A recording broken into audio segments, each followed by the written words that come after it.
Halo lo, apa kabar? Senang sekali bisa menjumpai Anda semua. Saya sebenarnya bersama dengan Bung Rocky Gerung dari Forum News Network. Bung Rocky, Ketua Umum PDIP Megawati Soekarno Putri menyampaikan pernyataan yang cukup mengejutkan. Dia menyatakan ada yang akan mengacak-acak Kongres PDIP yang akan dilaksanakan tahun depan. Megawati menggunakan bahasa Jawa dengan mengatakan ada yang mau ngawut-awut Kongres PDIP. Kayaknya kok kita sudah bisa duga-duga siapa yang dimaksud oleh Ibu Megawati ini ya. Ya tentu sangat masuk akal. Eh, Sebut aja dugaan kuat dari Ibu Mega atau bahkan pengetahuan Ibu Mega bahwa Kongres PDIP nanti ada yang akan ikut campur, itu faktor luar, melalui faktor luar dan dengan kerjasama dengan orang dalam misalnya kan. Itu semacam sejarah panjang dari intuisi Ibu Mega yang selalu melihat bahwa PDIP itu adalah ancaman. Dan sekarang pertanyaannya, ancaman buat siapa itu?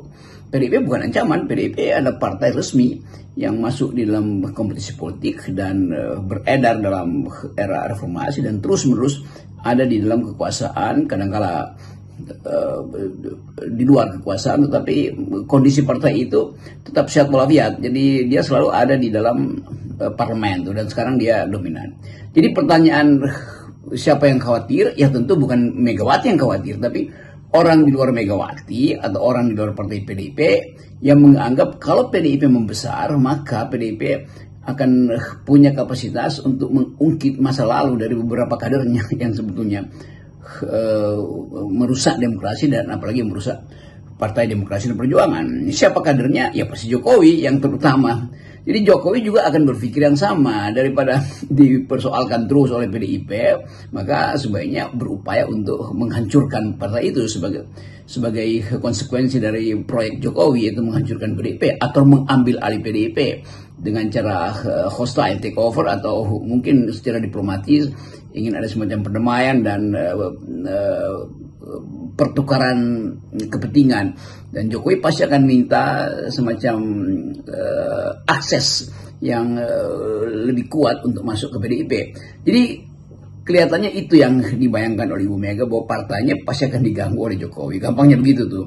Nah, tentu yang mengganggu ya bukan Jokowi, ada aparatnya. Tapi pertanyaannya, apakah masih ada aparatnya Jokowi? Pasti masih ada tuh, yang mungkin juga beroperasi di dalam PDIP, karena beberapa kader PDIP juga masih memperlihatkan kemenduaan atau masih berupaya untuk cari kesempatan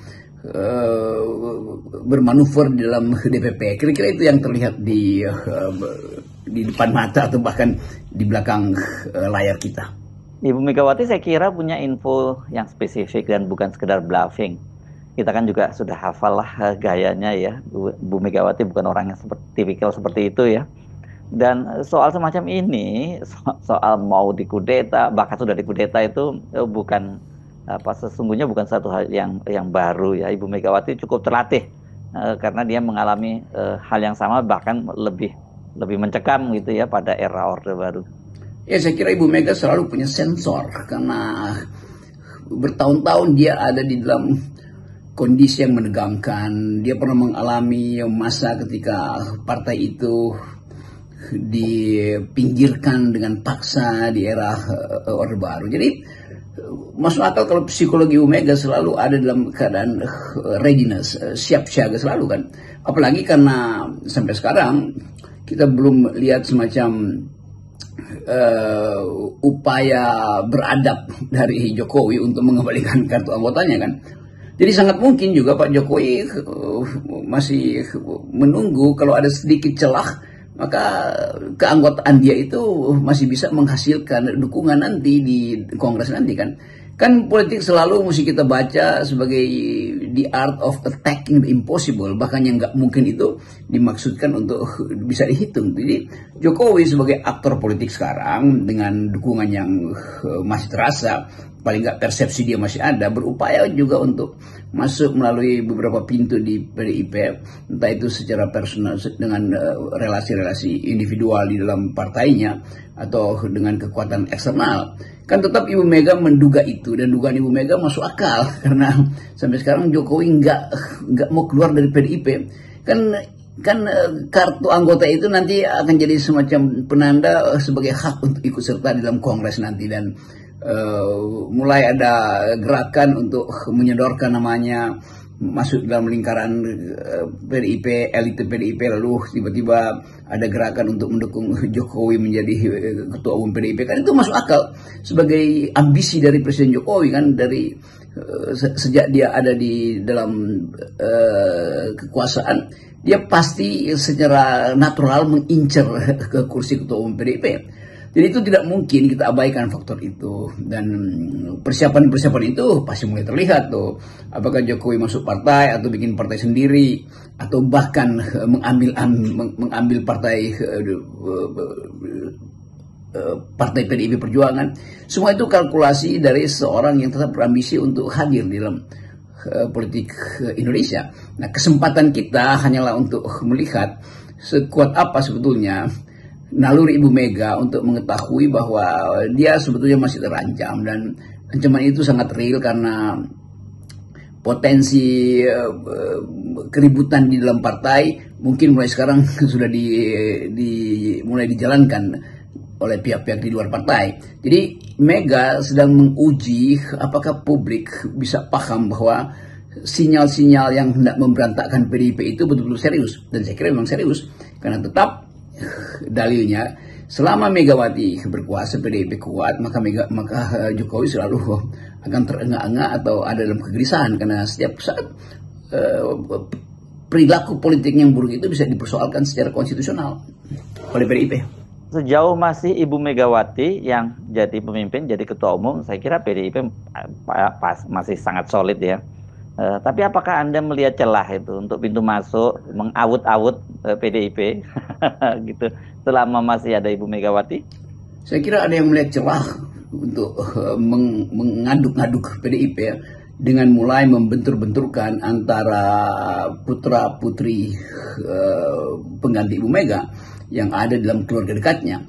Kan kita mulai melihat semacam gejala bahwa persaingan internal antara putra mahkota dan putri mahkota misalnya mulai diajukan sebagai problem yang kemudian bisa diekskalasikan menjadi konflik. Kan itu pekerjaan intelijen juga tuh. Tetapi harus diingat bahwa PDIP itu memang tumbuh di dalam satu sistem inklusif, yaitu Soekarnoisme itu, dan sistem yang eksklusif, yaitu Soekarnoisme. Tetapi partai itu partai yang membuka diri pada semua pihak dari segala macam kalangan, dengan satu dasar bahwa dia mesti tetap menumbuhkan ide nasionalisme, Soekarnoisme, Marxisme. Kan itu sebetulnya penanda DNA dari partai itu. Jadi kalau yang memang mampu untuk menghayati secara ideologi PDIP, maka tidak ada alasan untuk tidak mengatakan bahwa, atau tidak ada alasan untuk mengabaikan fakta bahwa putra-putri Ibu Mega itu yang memang punya kedudukan eksklusif di dalam upaya untuk mempertahankan ide seperti itu. Tapi sekali lagi, sebagai partai yang sudah tumbuh secara sebetulnya sangat matang, tentu harus ada semacam upaya juga untuk memungkinkan kader lain yang dekat dengan prestasi PDIP memperoleh kesempatan untuk memimpin partai itu kan. Jadi mereka yang ada di dalam partai yang saya kira dihitung dengan baik oleh Ibu Mega sebagai tokoh-tokoh yang mengendalikan partai, terutama kalangan DPP yang manuvernya hari-hari ini justru untuk mempertahankan identitas dan keutuhan partai dari serangan luar, itu juga ada potensi untuk jadi pemimpin PDIP di Kongres mendatang. Nah, kemungkinan ini mulai menunjukkan bahwa banyak yang kemudian merasa sebaiknya PDIP mulai digerogoti supaya tidak ada konsolidasi nanti di Kongres tahun depan. Nah, gejala ini mulai terlihat dari manuver-manuver yang bersebaran di mana-mana seolah-olah bahwa akan ada konflik keluarga di dalam tubuh PDIP. Kita cuma memantau dari luar bahwa PDIP juga terancam oleh variabel-variabel asing yang berupaya untuk mempertajam konflik keluarga di PDIP.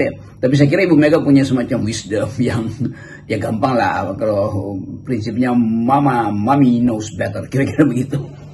Ya, selama masih dalam situasi yang seperti sekarang ini, gitu, yang ada peluang, ada kemungkinan akan ada yang ingin mengawut-awut, saya kira ya tidak salah pilihan dari para kader PDIP yang mendaulat, membaiat Ibu Megawati untuk kembali terpilih atau dipilih menjadi ketua umum periode berikutnya. Dan itu juga sudah disampaikan oleh Ibu Megawati. Nah, kita tidak tahu kapan ini situasi yang tepat Ibu Megawati untuk menyerah terimakan kekuasaannya kepada generasi penerusnya. Tentu kematangan politik Ibu Mega melampaui siapapun itu, termasuk melampaui kematangan politik mantan Presiden Jokowi itu. Nah, modal kematangan politik itu akan jadi fondasi utama orang akhirnya menganggap bahwa oke, justru karena kapal ini sedang digerogoti oleh bajak laut atau bajak darat, maka nakodanya, kaptennya harus tetap Megawati. Jadi sangat mungkin aklamasi juga akan terjadi itu, dan itu penanda bahwa PDIP punya semacam sistem internal yang nilainya itu sudah melekat pada kadernya tuh, dan kemampuan PDIP untuk membuka relasi dengan Gerindra nanti itu pasti tidak sulit, karena kimia ya sebut aja kimia sejarah maupun kimia batin antara Ibu Mega dan Pak Prabowo tidak mungkin dilepaskan atau dipisahkan hanya karena kepentingan politik satu dua orang yang ingin manuver di situ. Nah, itu saya kira yang jadi dasar kenapa Ibu Mega begitu percaya diri dan menganggap bahwa dia mampu untuk mengendalikan partai ini.